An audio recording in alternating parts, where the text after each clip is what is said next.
Olá pessoal, tudo bem? Chegamos à nossa última aula do canal. Hoje estudaremos uma questão envolvendo separação de misturas.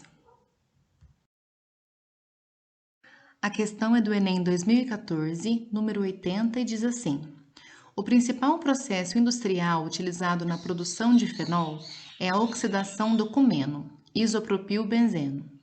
A equação mostra que esse processo envolve a formação do hidroperóxido de cumila, que em seguida é decomposto em fenol e acetona, ambos usados na indústria química como precursores de moléculas mais complexas. Após o processo de síntese, esses dois insumos devem ser separados para comercialização individual. Então, nós temos o cumeno reagindo com gás oxigênio, formando o hidroperóxido de cumila, produzindo fenol e acetona.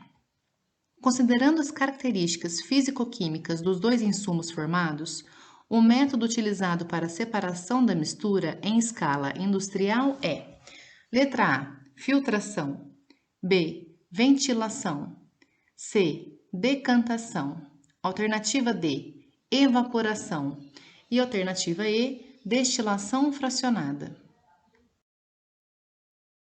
Os dois insumos formados são fenol e acetona. Como separá-los? Eles são líquidos miscíveis, ou seja, se misturam, formando uma mistura homogênea de uma única fase. Mas, afinal, por que se misturam? Essa miscibilidade está relacionada com a polaridade desses dois compostos. Quando nós observamos o fenol, vemos a presença da hidroxila ligada ao anel aromático. Então, há a presença de um tipo de força intermolecular que é a ligação de hidrogênio. É o tipo de força mais intensa e ela afetará as propriedades do fenol, como por exemplo, o ponto de ebulição.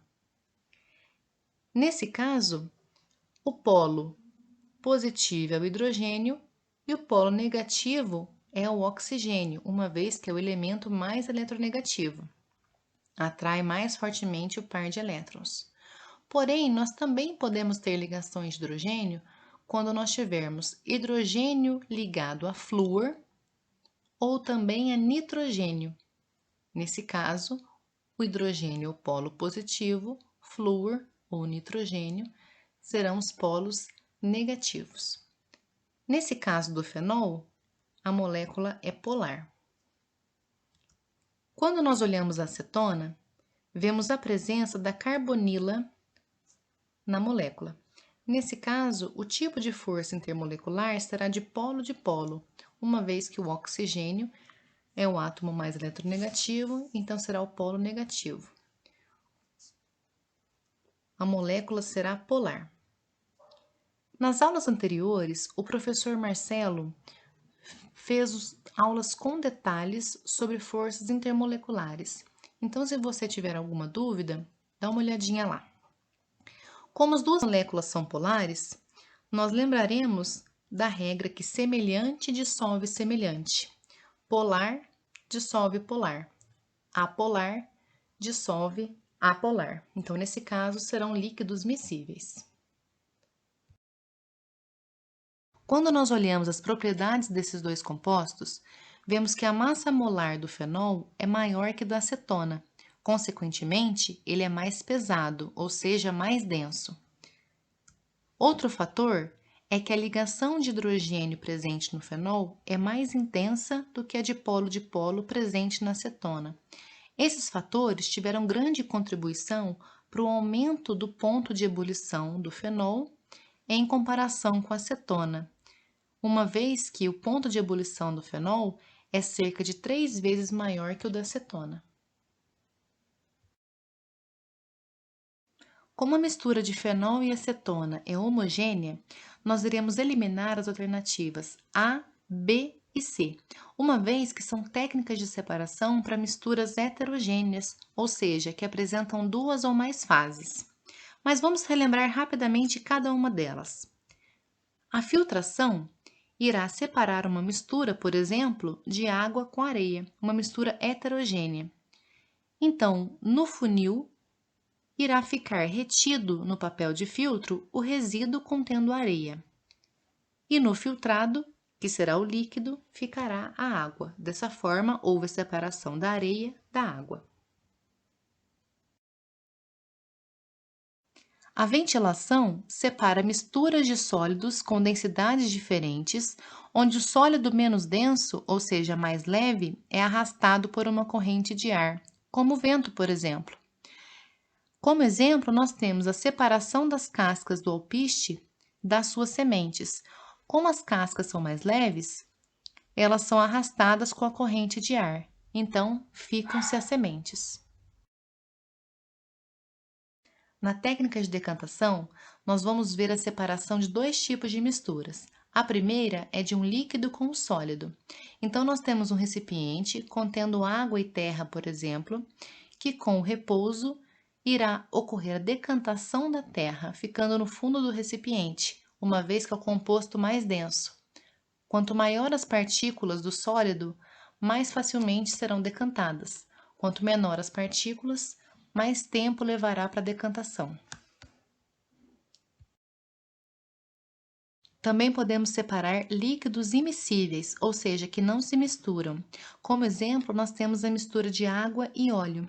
Essa mistura heterogênea é colocada dentro de um funil, também chamado de funil de bromo, em que o líquido menos denso fica na parte de cima e o líquido mais denso na parte de baixo.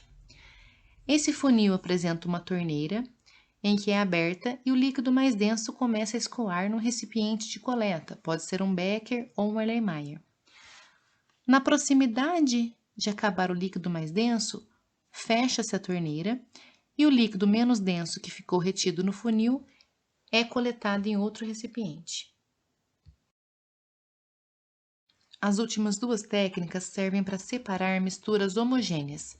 Vamos começar pela evaporação. Temos uma fonte de aquecimento aquecendo a mistura de fenol e acetona.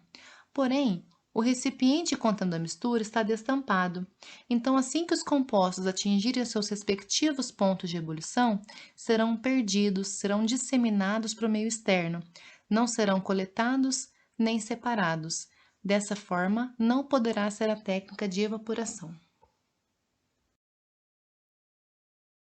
Vamos ver então por que a técnica de destilação fracionada é adequada para separar uma mistura de líquidos miscíveis com pontos de ebulição diferentes, como é o caso da mistura de fenol e acetona. Como o nome diz, destilação fracionada é a separação por frações, por partes. Nós temos a mistura de fenol e acetona dentro de um balão de fundo redondo. Esse balão está dentro de uma manta aquecedora. Acoplado no balão, temos a coluna de fracionamento. Acoplado na coluna, temos um termômetro para monitorar as temperaturas de ebulição dos dois compostos. Também acoplado na coluna, temos um condensador com uma saída de água quente e entrada de água fria para condensar os vapores. E como recipiente de coleta, temos o becker. Vamos começar aquecendo a mistura de fenol e acetona através da manta aquecedora.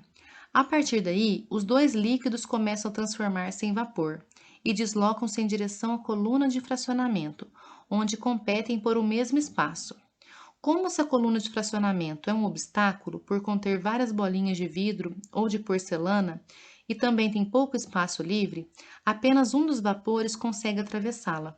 Atravessa a coluna apenas o vapor do líquido que apresentar o menor ponto de ebulição, já que quanto menor o ponto de ebulição, menor é a densidade do vapor. Como o ponto de ebulição da acetona é menor que o do fenol, ela que consegue atravessar a coluna primeiro. Após atravessar a coluna, o vapor entra no condensador e sofre o fenômeno da condensação, retornando para o estado líquido.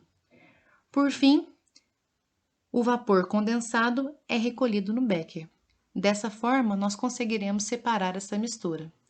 Então, vemos que realmente a alternativa E é a correta. Eu espero ter te ajudado na resolução dessa questão. Obrigada pela disposição e disponibilidade de assistir mais uma aula. Qualquer dúvida pode deixar nos comentários. Um grande abraço e bons estudos!